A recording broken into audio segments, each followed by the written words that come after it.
You're listening to Genuine Chit-Chat. This show is for real. Hello there guys and welcome to another episode of Genuine Chit-Chat. This week I am joined by Dr. Richard Lettieri. Now Richard is a forensic neuropsychologist, a psychoanalyst and recently an author as well. So we have a nice long conversation on his field of work, so mainly around psychology and that sort of things, but the extreme cases, that links in with the human condition, and then his new book, Decoding Madness, is also spoken about intertwined with all of those things. I will clarify here that there is a slight trigger warning because there are mentions of some of the cases that he has worked on, and they're quite graphic examples about murders and things like that. You know, he's dealt with psychopaths and things like that, and passion killings and etc. So it's generally that sort of thing.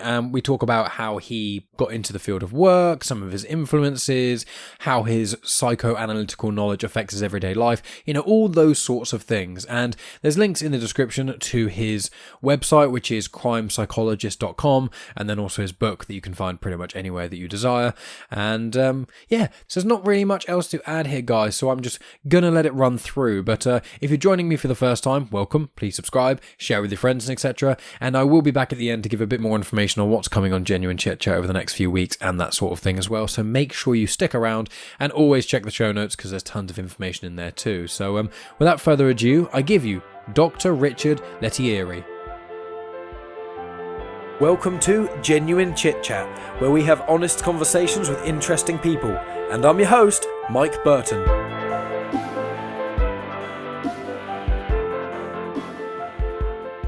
So, I am here today with Dr. Richard. I should have asked you how to pronounce your surname. Is it Lettieri? Lettieri, that's good. Thank you. Lettieri, wonderful. I got it at the first go. That was. I should have asked you beforehand. Nice Italian name.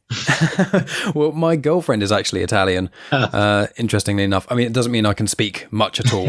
I'm trying to be able to speak with certain members of her family. It's pronunciation is quite a difficult one with Italian lingo. Just use your hands a lot. That's your communication. It is. Funnily enough, my girlfriend is very she's very emotive with her hands as well. So whenever she gets animated about something, you can tell, and her whole family does it. It's one of those funny little stereotypes that does, in some senses, be true. But we are speaking to you today because, well, I mean, you've got quite the resume, but more recently, you've released a book called Decoding Madness. Yes. So instead of me trying to yammer on and explain what it is, why don't you tell us what the book is, and we'll go from there. Yeah. Well, I've been a forensic psychologist, neuropsychologist for, over 30 years. So I've done a multitude of evaluations for different reasons for the court. For the courts, I'm a expert witness for the superior courts here in California, Southern California. And I'm usually either retained by private attorneys or appointed by the court. And I'll have to answer questions like, is this person insane at the time of the crime? In other words, did they not know what they were doing because of a mental disorder? And we can get into that. Like, that's a complicated thing. With questions about competency to stand trial, violence, risk assessment for violence. What's the risk of this person getting violent again in the future if they've been arrested for violence, domestic violence, for example? Drug-related problems. Is the person was violent because they were using meth, or is this their personality? And what's the risk for that happening again? Sex crimes. Is this person a pedophile? What happened here? That kind of thing. And I've done that. And I've always been interested in behavior. Obviously, I'm a psychologist. I'm also trained as a psychoanalyst. So I'm interested in behavior, but much more than behavior. I'm interested in people and in human nature. And then what drives people to behave the way they do. And there's no more there's not a better venue for looking at the range and extreme of human behavior than in criminal forensic psychology, because you get the opportunity and the burden and opportunity to have to examine people who are in a system that's complex, the judicial system, and that have done some of the worst things that could be done. And it's done sometimes by people who are psychopaths, but it's also by people who are psychotic, who were ill at the time, or it's by people who have had good lives and then accumulation of stress, or for whatever reason have descended into a dark place and acted out in a way that's aberrant for them. So you get the whole range of this, and I'm charged to examine that and come up with an opinion to the court that I have to has to be comprehensive enough and detailed enough and empirical and scientific enough to not just say, hey, this is what I think. I have to be able to answer those questions and defend them in court and on the cross-examination or by questioning.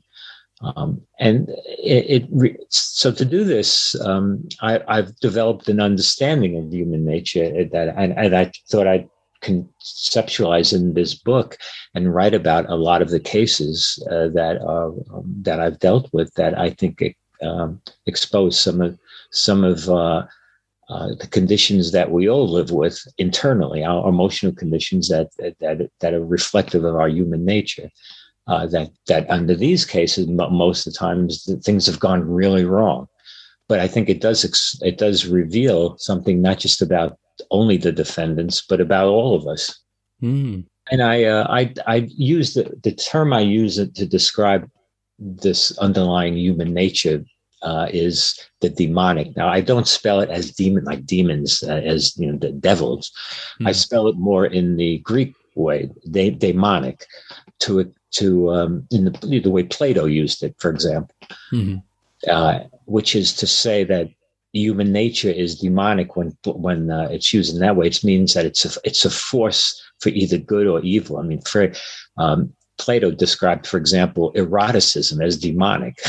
What he meant was not that it's bad, but it's a force in us, an emotional condition that's beyond reason, that can really move us in ways that are extreme. Now, that could be in the extreme in a positive way or in a negative way, to be destructive or very constructive. So I see the same dimension of our nature could serve as a muse for creativity or high moral judgment, or could be used as a gadfly and a very destructive force.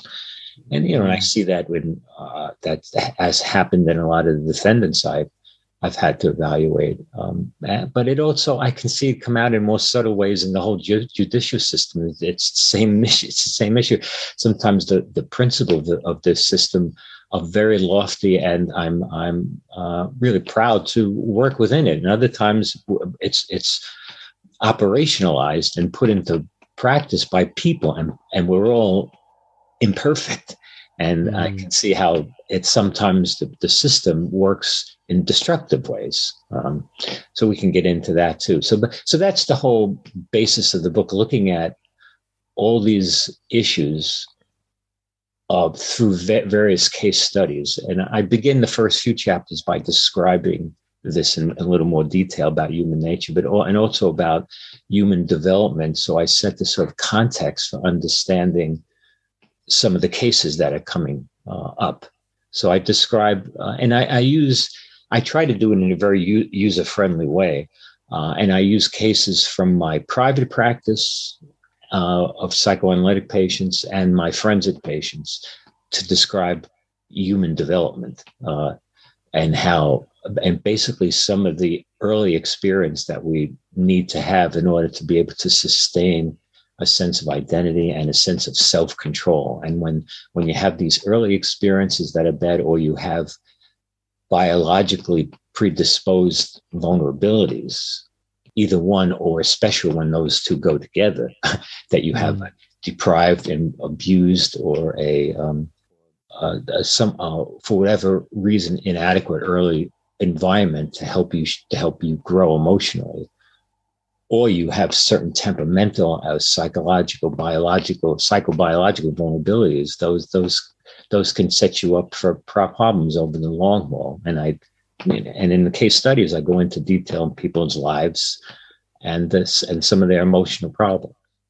Well, I mean, as I said, you had quite the resume, and like, what better person to write a book about, you know, delving into the depths of human nature, the extreme ends of it, and, you know, several sort of bullet points I made were things I was going to speak with you about and raise, you know, about daimonic, you know, and that's a very interesting term, obviously, and the way you spell it, as you say, is the Greek spelling of it, but it's an interesting way of looking at it where, well, with demonic or daimonic specifically, are you saying, you know, it's not, you're saying obviously it's not a bad thing, it's not a good thing, but are you saying that with people who are psychopaths and people that have committed crimes that are horrendous atrocities, or that we deem as horrendous atrocities, are you saying that they are more daimonic, or is that a trait that comes with most of them? Like, how does that fit in specifically with the individuals you deal with? Yeah, I would say with somebody, the way I look at it, someone who, let's use an extreme case, that someone who's a psychopath. For example, in my book, in one of the chapters, I think it's chapter 6, the title of it is "The Heart of Darkness," and it's fundamentally about this one man I interviewed who, in a rage, killed his wife, but then to cover it up, he killed his child. Right. The child was never found. The body of the woman was found. But this man, you wrap your mind around that for a while.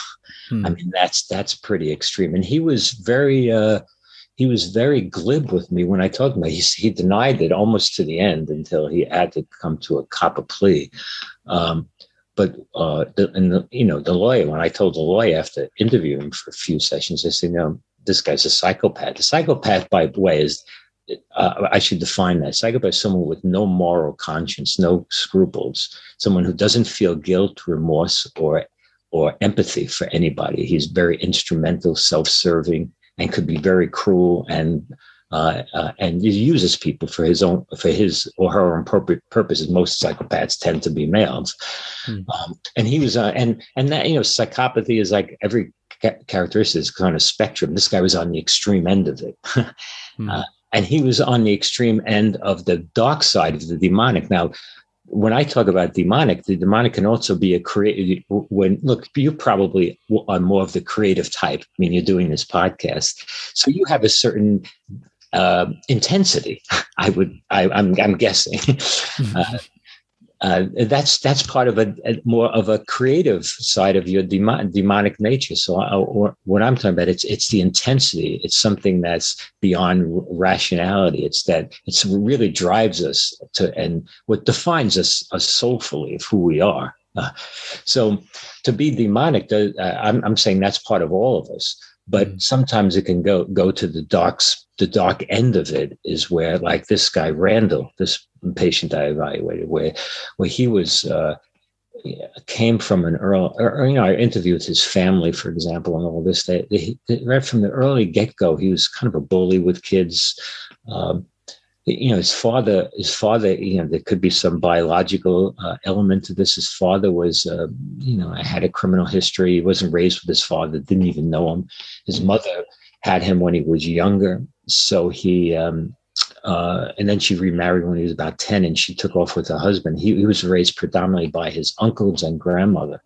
And the grandmother especially doted on him. But the uncle told me, this is over some sessions, he really never, we all loved him, and the uncle still loved him, and said, but he would lie as a kid for no reason. We didn't even know why. He'd bully kids. He would be manipulative. And then as he grew up, he didn't live in California. He lived in California, but he was raised in another part of the country, and he was a salesman. So he traveled a lot, and he'd come back to this state that he lived in, but he would be inattentive to his grandmother, and the uncle would be annoyed with that and say, she raised him, loved him so much, and now she has a bit dementia. He doesn't pay any attention. He doesn't even forget she has dementia. There was no bonding there.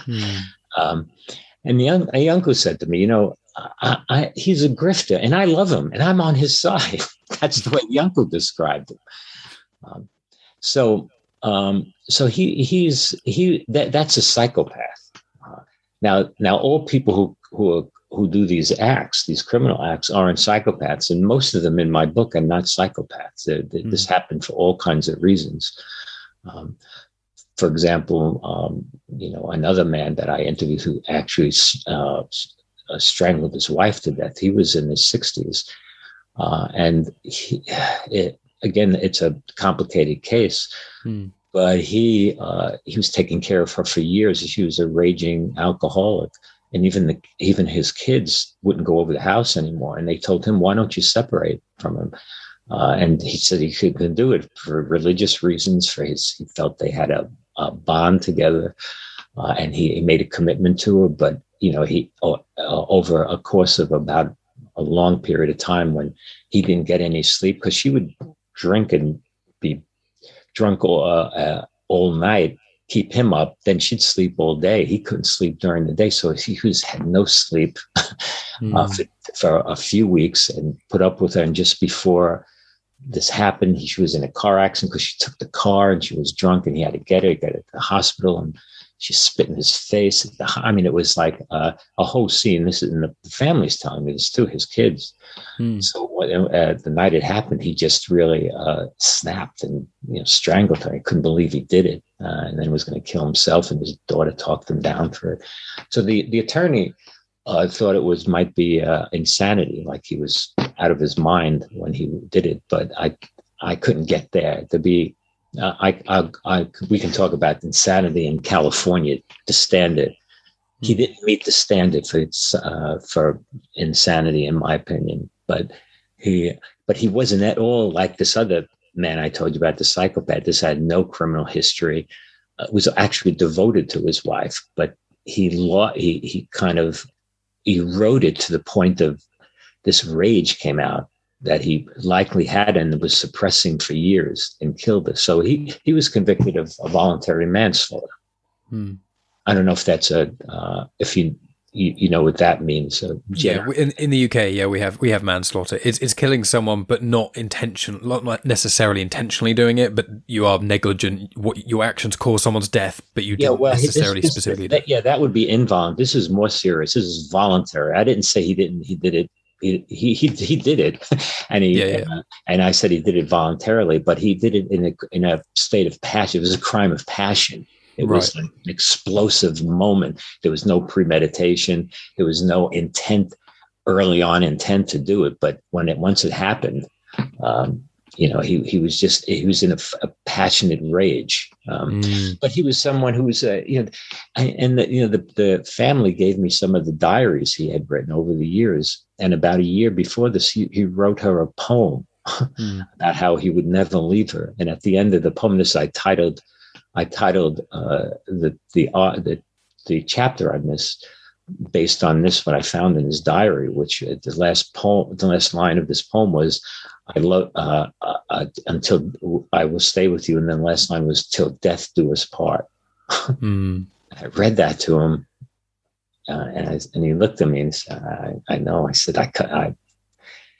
It was just so ironic. Yeah, he killed. The only way you can separate from her is to kill her. So, but that's somebody who's that kind of demonic element, that kind of potential in anybody really, under the wrong conditions could happen, and it came out with him. But he's not psychopathic. He wasn't even psychotic.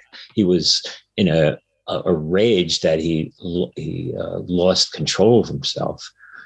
But that's why that's why I couldn't give the opinion that he was insane at the time. If he would to be insane, he would have had to be psychotic, and to think his wife got paranoid and think his wife is some kind of a British agent who's come to kill him, or CIA agent, really delusional, something like that, or hearing voices that she's going to come and kill him.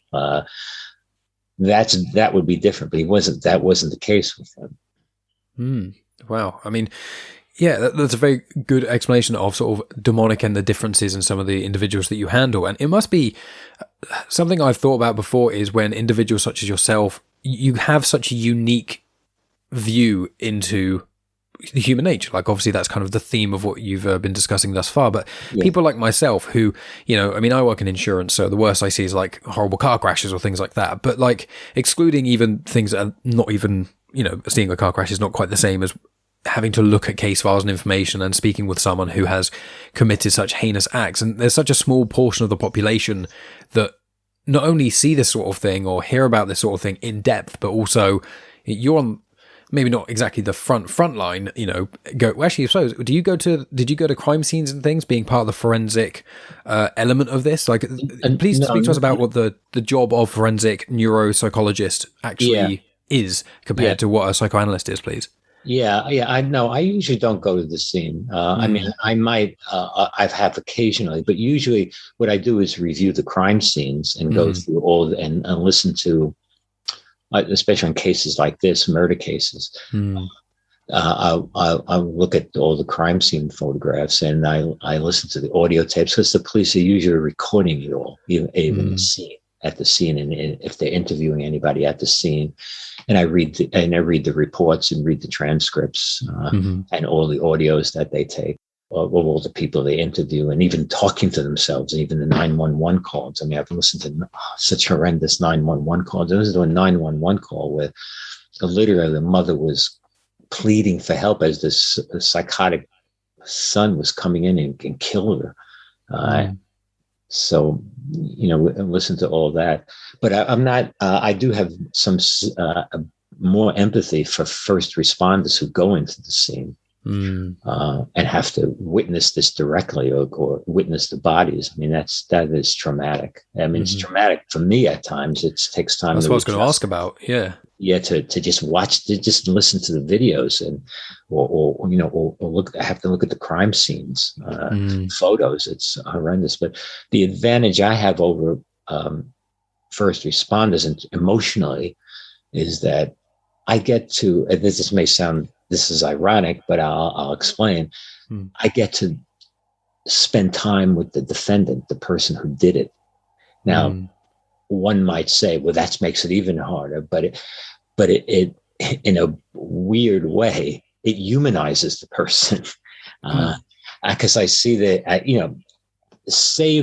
except for cases like with Randall, I've interviewed a lot of psychopathic defendants, but most of the people who I deal with are not. They've done these horrendous things, but I get an opportunity to really understand who they are. And sometimes it's ugly, but I do get an understanding of it. So it makes it more, it leaves me, I think, less vulnerable to being jaded and cynical. I think what also helps, and this is, I can only speak personally, but well, it's more than personally because I also observed other people, but by being a psychoanalyst, and which implies an understanding of human development that accepts the dark side of it, that accepts the natural aggression and the natural potential for some of that to go wrong. And having to have been in analysis for 7 years myself to face myself as a person and the range of my own feelings, it makes it more palatable to understand another person's dark side. If you're repressed, I'll use that word, or if you're too phobic about looking at your own darker impulses, you're going to have trouble doing the kind of work I do. Yeah. You have to be willing to know yourself more in that regard, be able to not know yourself, but to be able to accept yourself and accept that there, but for the grace of God, go I, that we're all really not that much different. We're all very different, but really fundamentally not. Yeah, I mean, thoughts can come into one's head that could be considered, heinous, but the thought of something like that is not the same as, say, doing it. And that's one thing that people like with when people talk about either meditation or things like that. It's not about stopping these horrible thoughts. It's about accepting them, thinking, letting yourself have them come through. And with psychoanalysts, that's like, putting those kind of thoughts under in a sense, a microscope and trying to figure out exactly why you're thinking that. You know, just accepting the fact that humans do think horrible things and some humans do horrible things. And by just trying not to think about them isn't a way to be able to understand them and help society progress, understanding them and why people do these things, and potentially try and, you know, prevent it in some ways. You know, it's a very interesting perspective onto those elements. No, that's very true. In fact, I mean, even cognitive behavior therapists, do you know what they are? You know, they're more deal with symptoms on this, deal with how thoughts affect behavior. But they've come around to understanding. The research shows this: you can't just suppress a thought and think it's going to go away. In fact, by trying to suppress the thoughts, it strengthens them. You have to sort of be able to tolerate them and work those through. And that's meditation, or you have to be able to watch them and say, there it is, you know, what's that about? Or if you don't want to look at what's bad, at least say, there it is. It's just a thought. I'm not going to die from it. I don't have to kill anybody because I have this bad feeling. Evolutionary psychologist too. Well, what's his name? I have his name in my book. I forget. I reviewed some of his work in one of the later chapters, but he did a study where it said, this isn't a clinician. This is a evolutionary biologist, a psychologist, a scientist. There's something like 90% of people have had serious thoughts about killing people. So the idea of the title of the book he wrote was, I think, The Murderer Next Door, because he said, you know, the potential to murder someone is hardwired in us, and he gives that from an evolutionary point of view. And he, you know, talks about this as being and doing these. This is a kind of international survey, thousands of people. So it wasn't just going around asking anyone, but something 90% of people had, you know, serious thoughts about they'd like to kill somebody. Is that David Buss? David Buss, yeah, that's his name. Sorry, right? yeah, Are you familiar with that? I just looked it up. Well, I was obviously listening to you, but yeah, I had to look that up because I was like, that sounds very interesting, and I thought I'd mention it for people who want to look it up because a lot of my listeners like to do that sort of thing. But sorry to interrupt. Yeah. So he makes that point, and you know that it's hardwired, and he, but then I think he's wrong in some of his statistics on it, and I point this out because I've looked at the literature. He said that. Something like most murders are committed by people who commit premeditated. That's not true. There are some that are, of course, like there's premeditated murder. They're criminals, psychopaths. There's people who do that. But most murders are committed more, like my patient I just told you, more and crimes of passion. And there's I looked. That's the literature on that. So. But his point that people have these thoughts very that I think is on target. I think a lot of people also feel if they have those thoughts that there's something wrong with them, that they're crazy. In my private practice over the years, I've run into that frequently. People are afraid to even admit that they have some of these thoughts. They think that they'll be seen as crazy, and they feel crazy even having them, so they'll suppress them. So it's in that could be similar to the man who killed his wife, because when I looked through his diaries, there was even though he was in his mid-60s when he did this, and they were married for years and years, he had this Pollyannish view, sort of like he'd love you forever. That's not that's Pollyannish, but facing the reality of who she was and how he was feeling after years of being mistreated and really devalued by her. I think he didn't face that. There was a suppression, Pollyannishness that could come back to haunt you. That did him and her. Yeah. It's one of those things that I've heard as well with, this is once again, this is just anecdotal evidence from my part, but it's like you're more likely to be killed by someone that you know than someone premeditate and murder and choose you and come and find you and kill you. Is more likely to be a crime of passion in general. Because do you have any comments on that? Once again, that's anecdotal things I've heard. Yeah, that's definitely true. You know this in the crime shows that you on TV. They always look at the spouse first or somebody. Yeah. Oh, by the way, I love the BB the British Broadcasting System. or the British crime shows are great compared to American ones. I mean, you have to watch some; they're so complicated and so much more humane in a way. I mean, the characters are flawed. They're alcoholics. They're angry. They have their own domestic problems. There is a massive people who are outside of the UK in a lot of ways may not know that. Yeah, especially sort of late daytime television. There's just like 5 or 6 different series of crime stuff that is just, it's been in British culture for decades, and it's quite a big percentage of programming. Know now. We just my wife and I just and our neighbors, just discovered them like in the last few years, and we're all talking about them, watching them. In America, you got these shows like I don't know. Are you familiar with any CSI, NCIS? Yes, or ones like Blue Bloods, very. I'm from New York, so I know about the New York cops. I mean, I have friends who have been on the force, but it's so Pollyannish. It's so one-dimensional compared to the British ones. I mean, you can't watch it anymore. We've ruined it for you. Sorry about that. I have to go back and watch some of the groundbreaking. New York shows like NYPD Blue. I don't know if you've years ago. Yeah, I'm aware of that show. Yeah, or even Hill Street Blues. I mean, these things were groundbreaking in the '80s. I remember watching. I was in graduate school. Well, wow, this is good. They'd show some, a woman's naked ass for a second. I mean, you couldn't do that and say, "Hey, this is great." But even the themes were great. I mean, the characters are, that cheating. I mean, not on their wives, but they also make mistakes on them. They'll hide evidence, and then they feel remorseful about it. That didn't happen in these shows years ago. But even now, compared to the British shows, the CSI stuff is like, lightweight. You can't watch it after watching some of your nation's shows. Yeah, I think ours focuses a lot on.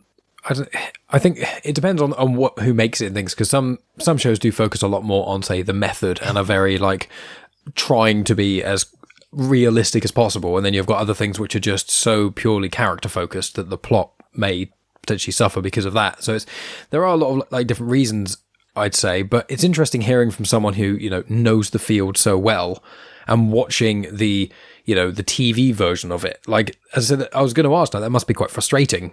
Obviously, seeing them do it in a certain way and be thinking that's wrong, and you watch like a movie and then things, and you're like, that isn't how I would depict it in that sort of way.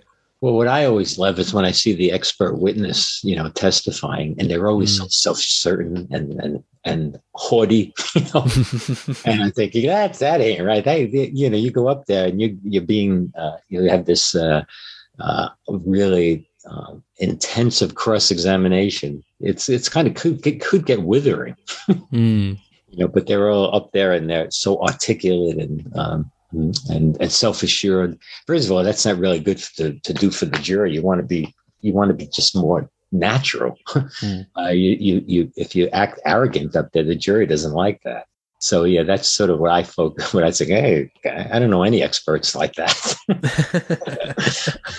Well, maybe I do know a few, but they don't do so well. It's not good to be arrogant up there. Yeah, because it's also, that's a part of the your multifaceted job that I didn't necessarily consider until now, which is not only do you have to look at extreme cases of individual human nature and try and deconstruct it and work it out, but also then you have to convey this to humans that are considered, in air quotes, normal, sort of different grouped humans. You have to then explain to one group of them why another one is, clinically different in a sense. Yeah. Like what terminology do you use for that sort of thing? Like if you're talking about someone who maybe, how would you describe those sort of scenarios? Yeah, I try to do it as naturally as possible. I mean, I'm asked questions, and in the court here in America, we use the DSM diagnosis. You do too, I think.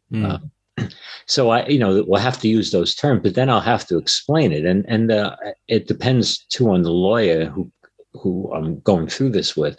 So we'll have to explain psychosis. What is a psychosis? So I'll explain what this person was having delusion is. What is a delusion? They define a delusion, and then I'll explain how that delusion was operative in with this person at the time. So okay, maybe I can give an example. One of the cases I have is in the case in my book. It's Michael who stabbed his mother in the back. I mean, it was just horrible. But this kid, I mean, he's a young man. He's not so young anymore, but he had a long history of schizophrenia, and he would have this paranoid beliefs about people, and he had this long-term delusion that the sun was coming closer to the earth and was going to burn him up and send him to hell, because it burned up the earth and sent him to hell. And this was documented. See, this is what was helpful. It was documented because he had been hospitalized multiple times. So he developed this delusion, believing that first he thought his psychiatrist was behind this. He was going to a county mental health, and the psychiatrist gave him medication that caused burning sensations. It was a side effect, the medication, and he had to be taken off it. But that convinced Michael that the psychiatrist was the one who was bringing the sun closer to the earth and wanted to send him to hell. Right. So he was going to kill the psychiatrist. He felt that that's the only way to save him and the world. Well, about a week before he decided to do that, the psychiatrist moved to a different clinic. Right. So he got a new psychiatrist, and who actually took him off the medication, put him on another one, and he wasn't getting that burning sensation anymore. But he still perceived the sun coming lower and lower, and he wasn't hiding this. He'd call his relatives and tell them, and they'll say, "Don't worry about it. That's not true. Take your medication," that kind of thing. And he'd tell the psychiatrist upped his medication, but it wasn't going away. And then something his mother did that he inferred meant she was actually the one doing it. And that usually happens. And when you're that ill, the people who frequently get targeted and become the focus of your delusions are the people closest to you. And his mother is the one who was taking care of him and had done so since he got sick, which was in his college years.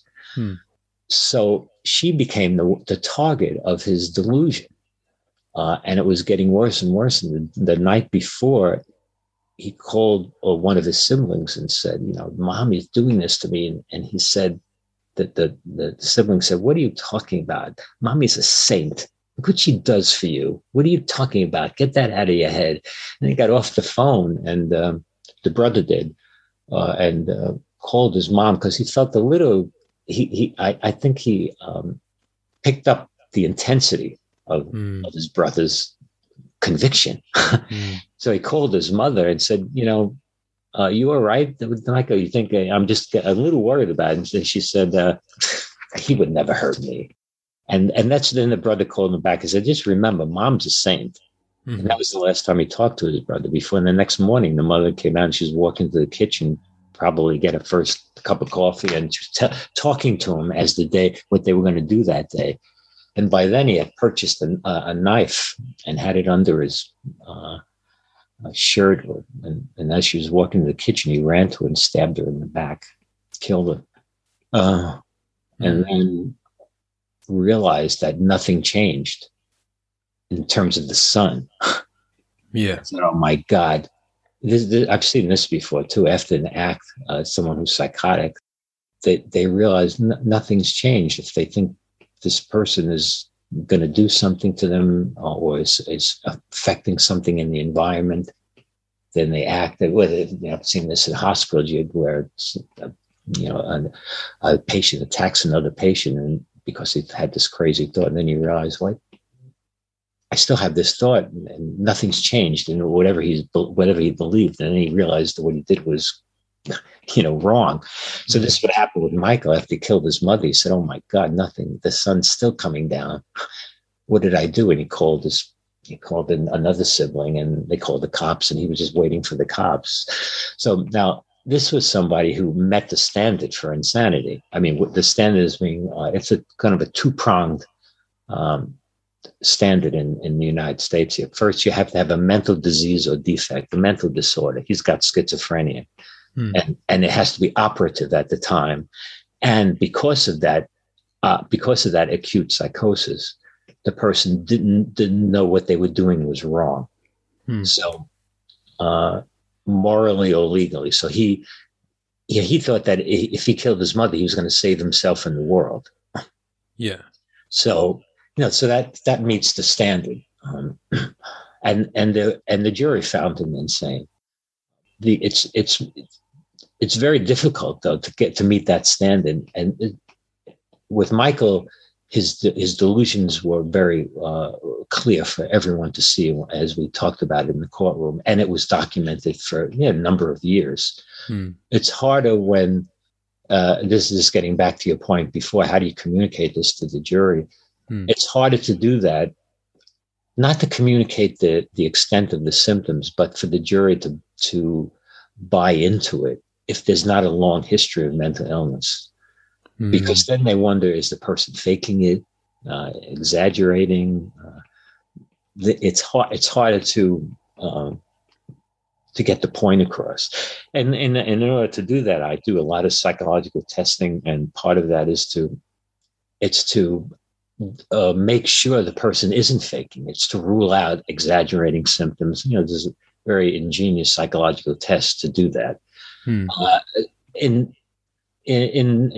Together with the interview and looking at the consistency of what he's telling me and the totality of everything I see from the, looking at the documents, reading the interviews, reading his interview right at the time of the crime, looking at all this fact pattern from all the reports, is everything consistent? And then doing psychological testing, make sure he's not exaggerating the symptoms. And over-reporting them, saying he's ill when he's not. There's, there's a lot of ways to test this empirically and come to a conclusion.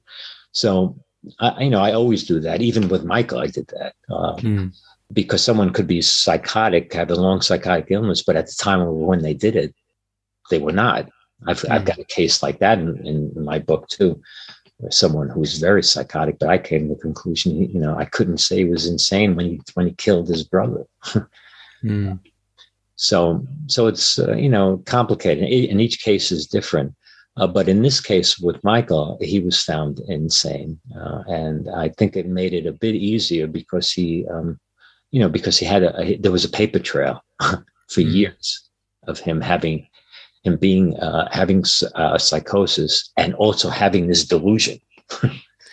Yeah. And out of interest with that sort of line, do you believe that there are some people who either were born or have just become, for lack of a better word, broken and can't be, in air quotes, repaired, if you know what I'm saying? Like, is there someone who becomes ill and you can't make them well again? Do you come across those kinds of people very often? Or can you even make that call? Is that too much? Well, if you come across them, if you're going to come across someone like that's who's that ill, it's going to happen. There's a greater chance of coming across them in this system, in the judicial system. So I have interviewed several people over the years. Most even psychotic people with severe schizophrenia could get better and could get stabilized. But there are a couple of people who have fixed and horrendous delusions that need, then now to say they can never get better, I couldn't say that, but that need really long-term care, and including medication and a psychotherapeutic process. Because some of these individuals never really get mental health treatment for the severe mentally ill is terrible. It's totally inadequate in states. Over here as well, in many ways. It's degraded since the Reagan era. When funds were reduced because they wanted people out of the state hospital, and they said they were going to do community treatment to make it more humane. humane because the state hospitals were bad. Well, the state hospitals were bad, but they didn't replace it with anything better. And there's research too on this, that people with severe schizophrenia, they just don't need medications and to be seen every 3 weeks on medication. The medication could dull the symptoms, but then they'll stop the medication. They need someone to always be in a relationship with them to monitor it, and to help them understand when they're in a relationship of trust, so that when they see themselves faltering, they can call or they can see you. You can preempt problems. But some of the individuals I've seen in the jail over the years are extremely ill, and need and they're really better off in a forensic hospital than being on the street. They'll get more, at least consistent treatment than they could have on the outside because of the cost. I mean, people with schizophrenia get treatment, they get medication, they get treatment in like the county facilities, county outpatient treatment. But you see a psychiatrist, you see them, and then you come back in 6 weeks or 2 months if they're stable. Well, they stop the medication. They don't stay stable. They don't really. The symptoms, the medications help with the severe symptoms, but they don't help with the what's called the negative symptoms. In other words, symptoms that behaviors that should be there that aren't, the flat affect, the difficulty in interpersonal relationships. That helps with the positive symptoms. Positive, I don't mean the good symptoms, the symptoms that are expressive, like hallucinations, delusions. But then they're left feeling empty inside. They're left feeling they have no emotions. They can't interpersonally relate. They need a lot of, and that takes years to do. That takes years of work to work with someone to improve that or to get someone stable. And in fact, schizophrenics they're at high risk to kill themselves. I think there's a higher rate or close to a higher rate of suicides in schizophrenia than even with depression, because and they usually do it on an impulse and when they're a little better, because if someone has a long history of this and their lives is so compromised, when they're in a state of a bit of clarity, they see the emptiness of their life. They're at risk to kill themselves. So there are people with severe, and I see them. I've seen a number of them, and one of the units that I go on at the jail here, usually go on that to evaluate somebody's competency to stand trial. That's an easier evaluation to do because it's more functional. It's like, do they know what they did that caused them to get arrested? Could they talk to their attorney? Do they trust their attorney? It's more functional. But sometimes some of these inmates are so extremely ill, the deputies can't take them out of the jail, take them out of their cell, and they're on the medical unit, and I have to go on this unit because they won't come out, or the deputies won't take them out. So the judge writes in order to go to their cell, because the judge can't send them to the hospital and find they're incompetent unless they get reports from 2 experts saying that they're ill. So, and because they're so ill, they're refusing meds, and they have a right to do that until they go through this process, until the judge says, no, you will force medication. You can't say that until they go through a certain process, and that can take months. So I'll go on this unit, and it's like going back to the 1950s. I mean, people in their cells screaming, yelling, saying they invented the internet. Why the fuck are they in here? Banging the doors, screaming. They're nude. They're masturbating in their cell. So you can imagine the interview is very short. I'd go in there, they're out of their mind, literally. And I don't go in the cell. They open a little slot for me, and the deputies wouldn't let me go in the cell. But it's just horrendous. And I mean, the cell is a total mess. They have a toilet in there. They may be washing themselves in the toilet, and there's feces in the toilet. There's food. And when it gets really bad, the deputies have to put on their hazmat suits and get them out and clean up this place. So that's how bad some of these, they're so regressed until they get treatment and get medication. But you really don't see that in private hospitals anymore. But here you tend to see that at times, like on this unit, because these patients come in, they're usually extremely sick when they come in. That's why they got arrested. And then they're refusing meds. And before the process gets to where they write an order for two experts to get in, then they have to get another hearing before they can get them to force them to take medication. So it gets to be some process. But you do see people who are extremely ill mentally. I can imagine it's you interact with individuals that most of us don't interact with unless it's like a one-off instance. Yeah. Whereas for you, it's the standard for, well, just, it's your job, and it's part of the passion that drives you and things is finding out about human nature. And I want to ask how that impacts you interacting with people who are not, under investigation, who aren't potentially ill, who haven't committed, a crime of some sort in that regard. Like when you interact with friends or family or other, to lack of a better word, no offense meant, but normal people in a sense, do you find that your job positively or negatively affects how you interact with these individuals, or has it changed your perception of people? Because obviously you said about looking inward, which I assume would have a huge impression at looking then outward and your interactions with other people. Yeah. I would say generally, working in this field and experience, especially in the criminal forensics, has probably made me more humble in a way to accepting of people, and more attuned to the range of possibilities and who we are.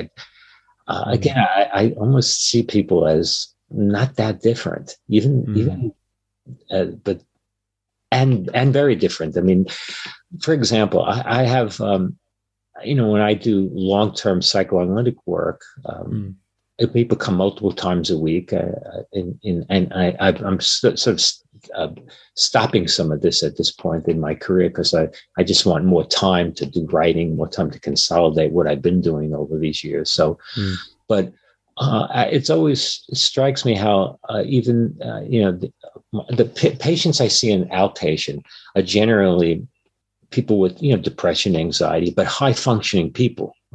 You don't go into psychoanalytic treatment, for if you're psychotic. I mean, I do see psychotic people in outpatient. I have over time, over the years, but I do a different kind of treatment. I certainly, my psychoanalytic understanding of people helps, but I don't do the same thing. You have to be more active. You have to be more supportive, more directive. But with psychoanalytic treatment, you're more, you're taking more time in exploring someone's inner life more. If someone's in crisis, you don't do that. If someone needs more direction, more active help, it's a different story. But what I specialized more in my practice were in more long-term treatment. But even with all people in that are functioning well, there's still this extreme emotions that could be experienced. It's the capacity to manage it a little better, so it doesn't spill out.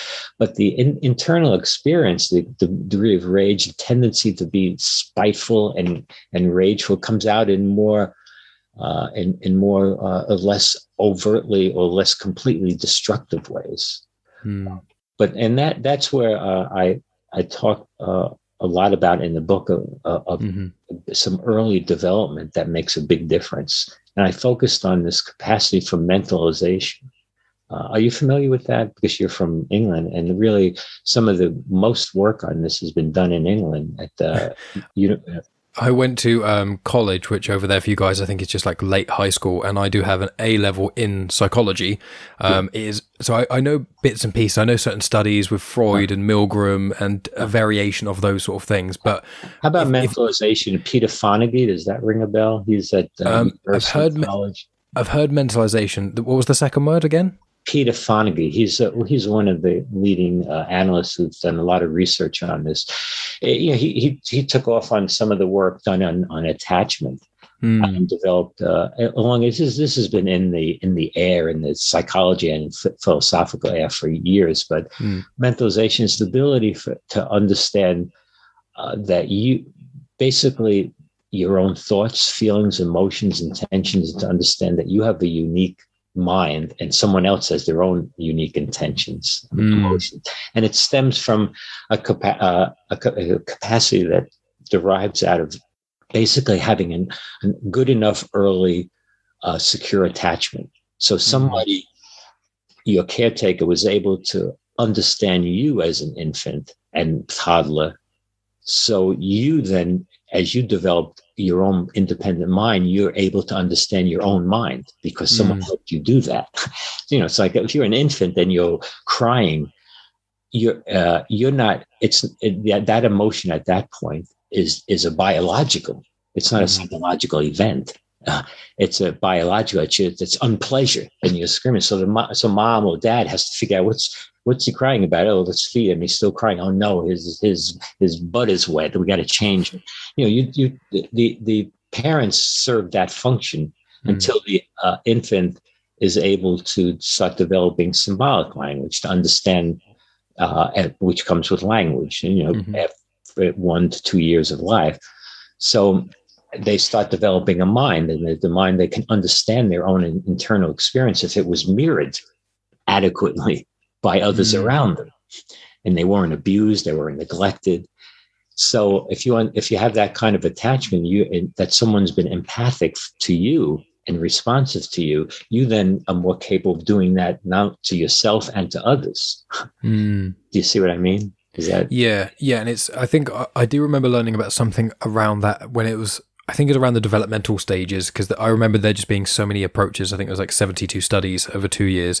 And I think a lot of it was in the sort of the developmental periods of, a child's life. And I know that you cite Freud in your book. And obviously he is, for everyone who knows anything about psychology should know the name Sigmund Freud. He's quite he's one of the leading fathers of modern psychology and things. And obviously he developed the idea of the id, the ego, the superego. But a lot of what he focused on was children and developing and growing in those critical stages in one's life, especially when young, to turn you into who you are today in a vast array of ways, both in behavioral ways, but also he speaks about sexuality and things as well. So there's like a wide scope of things he tackled in that way. Yeah, and my idea of the demonic is, in Freudian terms, he talks about the id. So it would be something similar, but he was just more specific in talking biologically. But this has to do a lot with close to even Anna Freud, his daughter, but mostly it derives out of the attachment research that was done both in England and in the United States, especially in the 80s and 70s and at UC Berkeley. But so when you have this ability to mentalize that, and it's not how can I describe it? It sounds so simple, but to understand your own thoughts, feelings, emotion, that someone else has their own mind. Like self-awareness and understanding that another person has that same self-awareness. Yeah, and it's not just self-awareness in the sense that a subjective awareness. It's deeper than that. It's an awareness of yourself over time. So you can space travel, for example. So let's say you're an adult, you may have an impulse to behave a certain way because you're influenced by your environment, but you're able to sort of reflect. There's a space in your own mind, so you can reflect on who you are, your values, that you've been internalized over time. So you could take the time to before you react, and you can react with a certain degree of integrity based on who you are, based on a life's experience, not just like a buffer. Moment. Yeah, it's a buffer, and gives you that space that to think. So it really helps with self-regulation and with perception. I mean, I give an example in my book when I was trying to explain this again in ways that one can understand, not technical ways. I have one patient, a private practice patient, who she's a scientist, but when she was young, her mother dropped dead in front of her. So, she didn't even remember how she finally got to a neighbor, but, the father came, the neighbor came, the mother died, they grieved. The father was a good man. He ended up remarrying. Her stepmother was very supportive. She did well externally. I mean, she's a scientist. She worked hard, but she has, came to therapy because of this irrational feeling of loss. And even after she breaks up with someone, I have an example of this here. But the point, and this is something she had to struggle, but she realized this was her problem. This wasn't her boyfriend's problem. She wasn't projecting this on anyone. She couldn't understand it. She knows it, figured it must have something to do with what happened, but she doesn't see how, because rationally, she knows that the loss of a mother is different from every time she has a loss. It's devastating to her. So, and I give that as an example, someone who has a capacity for mentalization, as opposed to another kid I evaluated that he ended up punching somebody another teenager in the face in a mall. And then kind of examining this with him, he didn't feel, he felt the victim that looked at him. Let me explore that. What do you mean looked at you? What he thought was he looked down at him. He was mocking him. Now, why does he feel that? Well, this kid was the defendant, the kid who did the assault. He was at a school for learning disabled kids. He was bussed in from a more impoverished area. He had a history of total neglect during his infancy. He was in different foster placements, so he had learning disabilities, but behavior problems. And he's done this before. I talked to a school psychologist. He misreads people because he projects onto them his own ugly feelings about himself. He just sees a guy looking at him. He thinks that guy's fucking with me. So there's like no separation. There's no space between his own mind and that of and what he thinks is in someone else's mind because of that early disruption. It's such a simple thing if you have it, but if you don't, it could be devastating. Yeah, and I think a lot of that comes with the ground of introspection in a lot of ways. And obviously, you've mentioned that with yourself, but like I myself, when my dad passed away when I was 19, so that was 8 years ago. And from that happening, and I've spoken about it very openly on the podcast, I've done whole podcasts about it and things, and it's something I'm very open about because the way I describe it is it's the worst thing that ever happened to me, but it's the best thing that ever happened to my character, because from that event, it made me look at what made my dad, and his, he had a lot of positive elements to his personality, but also had a lot of negatives.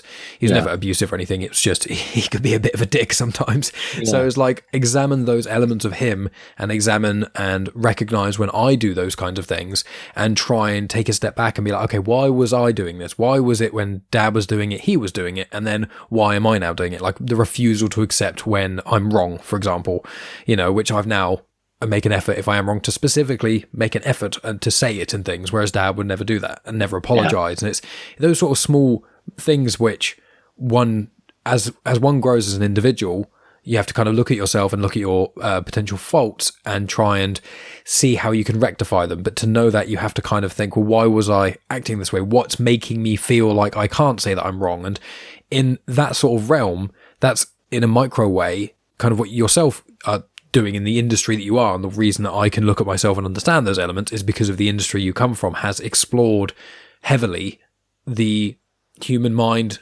looking into itself in those sort of senses. Yes, and that your willingness and ability to do that is important. I mean, that's an important psychological aspect of maturity, and it's not just something you can just talk to somebody about and tell them they got to do it more.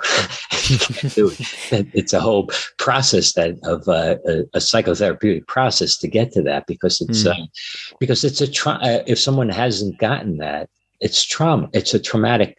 It exposes a traumatic developmental history. like the way you can even kind of get a sense of that with somebody is, part of what research do it in a very empirical way, but you can do that just listening to people. When you talk to them about, like you mentioned your dad, and but you didn't present a one-dimensional caricatured view of him. You said, he wasn't perfect. Sometimes he could be a dick, but he was a good man. That whatever you said. Mm-hmm. So you get this. This is a real person you're talking about. Like that adolescent who punched the kid. He just would think everybody's a dick. That if he didn't like them, is very, very black and white. Yeah, there was no nuance. There was no ability to really. What I like to refer to radical empathy. I mean, it's kind of easy to empathize with someone you're close to, or someone you identify with, or people you identify with. But can you empathize? Can you understand? Stretch yourself to understand someone who's very different from you, and be able to listen and say, I can see from based on this, where they come from because of this A, B, C, D, E. I can see that, although for myself, that's beyond the pale. But being able to do that takes a certain capacity. It's not something you can just. It's not just a skill. It's a capacity.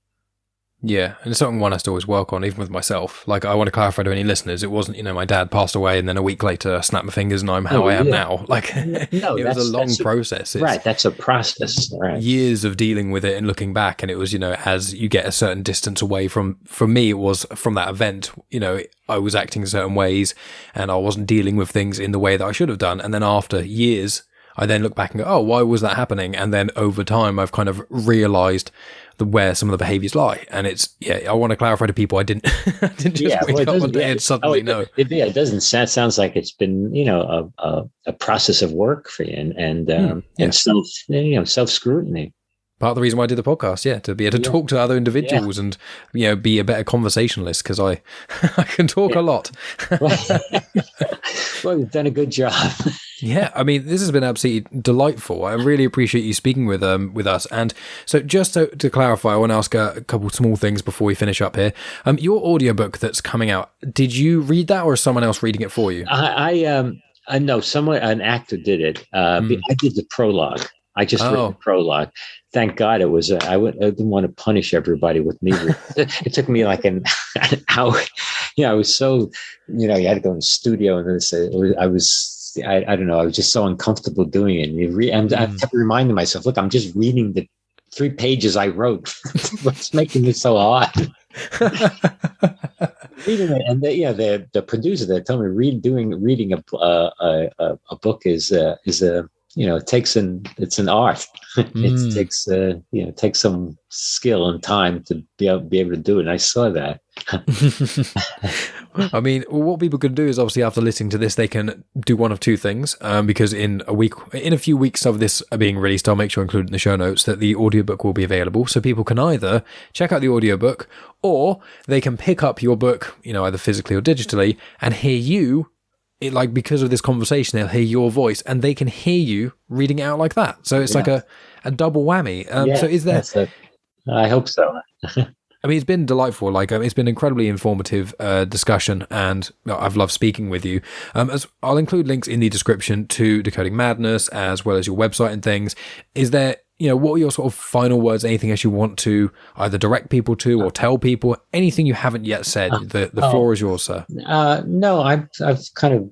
We talked a lot, so I appreciate you giving me the time. And just go if they have any questions, they can just go to my website. And I'll be glad to respond. Wonderful. Well, thank you once again, Richard, for coming on. It's been an absolute delight speaking with you. I'll make sure all the details are in the description and whatnot as well. Well, thank you, Mike, and I enjoyed talking to you. It was a good chit-chat. It was genuine chit-chat. Thank you for saying that. Oh, wonderful. Well, I'll stop the recording here then. And that's the end of the podcast. Thanks as always for tuning in, guys. Make sure you check out Richard's website, as I said, crimepsychologist.com. It is in the description. And also make sure you check out his book wherever you pick up books. It is really, really enjoyable. As I said when I was speaking to him, I have read parts of it and things, so I would recommend people who are interested by this podcast to pick it up, as there's a lot of cool stuff in there. But my friends, what is coming up on Genuine Chit-Chat and what sort of other stuff have I been involved with? So what's coming up? I'm going to be speaking with Jamie of the Talking Dad podcast. I was on his show a few weeks ago, I think the episode aired, and we decided to do a little swap, so I went on his show and he's coming on my show. So I'm recording that with him tomorrow, I believe. I've then got a podcast due next week as well on, I think, Wednesday with Jesse McKinnell. He came on a couple of weeks ago. We spoke about his latest book, Dead Cats, as well as a few other bits and pieces, so make sure you check that episode out if you haven't already. I think we're going to just talk about stuff like the end of the world things, like possible theories and predictions about the end of the world. So that'll be quite a fun, different podcast as we kind of get towards the end of 2021. And then I've also got plans for Ben of Star Wars Timeline to come on the podcast. I've been on his show 4 times now, so it's pretty good timing for him to come on my show. He's got a very interesting history in animation, and he's Russian, and he now lives in the States, so we're going to talk about those sort of things. And then we will eventually talk about Star Wars, because that's one thing both him and I are very, very passionate about. So if you haven't already checked out my appearances on Star Wars Timeline, they're on YouTube, but I have included the links in the description. As I always say, check out the description. There's loads of stuff in there, both things I mention and other stuff that I don't even mention. In addition to that, make sure you check out the last episode of Genuine Chit-Chat, which was all about the Star Wars anime anthology series called Visions, but anyone who subscribes to Comics in Motion will have found that episode there as well. I think that's all the episodes I've got due for the rest of this year. I can't remember if I think I might have another one somewhere hidden, but I need to check my calendar. And I'm not doing that here because that would be being prepared. And but obviously in the description there's all the other guest spots I've been doing recently on the Hall of Mirrors podcast, on Beard Ups Productions podcast, and then also the last Comics in Motion book club, which was about Art Spiegelman's Mouse. So check those out too. Check out my other show, Star Wars Comics in Canon, on my YouTube feed. If you're listening to it on YouTube, hello, welcome, thank you, please subscribe. And if you're not, go over to YouTube. I've included a link in the description, because all of my episodes of Genuine Chit-Chat get uploaded to there. Some of them also have videos too. And then also my episodes of Star Wars Comics in Canon are on there. And then all of my episodes of both Genuine Chit-Chat and Star Wars Comics in Canon are in their own little playlists. So there's like a Star Wars playlist all about Darth Vader. Then there's also a Genuine Chit-Chat playlist all about, like religion and spirituality. So any kind of themes that you want to follow through in any of my podcasts, that is the best place to find them. And really, aside from that, guys, I'll just say that you can check out my Patreon, patreon.com/genuinechitchat. For as little as £1 a month, you get access to hours and hours of additional content every month. I release at least one episode of Afterthoughts every week, and me and Megan go on road trips, and we record a bit of audio from our road trips as well, and they're normally slightly longer episodes too. They're normally near a half an hour long. And me and Megan just got back from a trip to Scotland. It's the second trip to Scotland that we actually have been on this month, which has been quite a busy month. And the first trip, we recorded 2 Afterthoughts for that. One just talking about random nonsense, and one we spoke about Star Wars The Last Jedi, so that's a lot of fun. We did not record one on the drive back, but I am planning on recording another episode here at the homestead as well, when we talk about Scotland and things. So if you want to hear not only movie reviews that are spoiler free if they're new ones, or non-spoiler free if they're older ones, TV series reviews, and also a general insight into mine and Megan's, both our relationship and also our life as well, because when we go on road trips we always record little afterthoughts here and there. If you want all of that sort of stuff and support the show, early access to things, and all that sort of jazz, please consider checking out patreon.com/genuinechitchat for loads of additional content and more other cool stuff. But that's going to be it from me, guys. Thank you so much for listening, as always. I appreciate each and every one of you listening, especially all the way to the end. Please make sure you share this on social media, rate on Good Pods and Apple Podcasts and Podmatch and anywhere else that you are listening. Share with your friends. Scream Genuine Chit-Chat from the rooftops like a mad person. And I just want you to know I appreciate you all. So I'll be talking to you guys next week, likely with a conversation with Jamie of the Talking Dad podcast. And thanks for listening, and I'll talk to you then. You have just experienced host, creator, everything elser of Genuine Chit-Chat, and also the host and creator of Star Wars Comics in Canon, found on the Comics in Motion podcast, Mike Burton.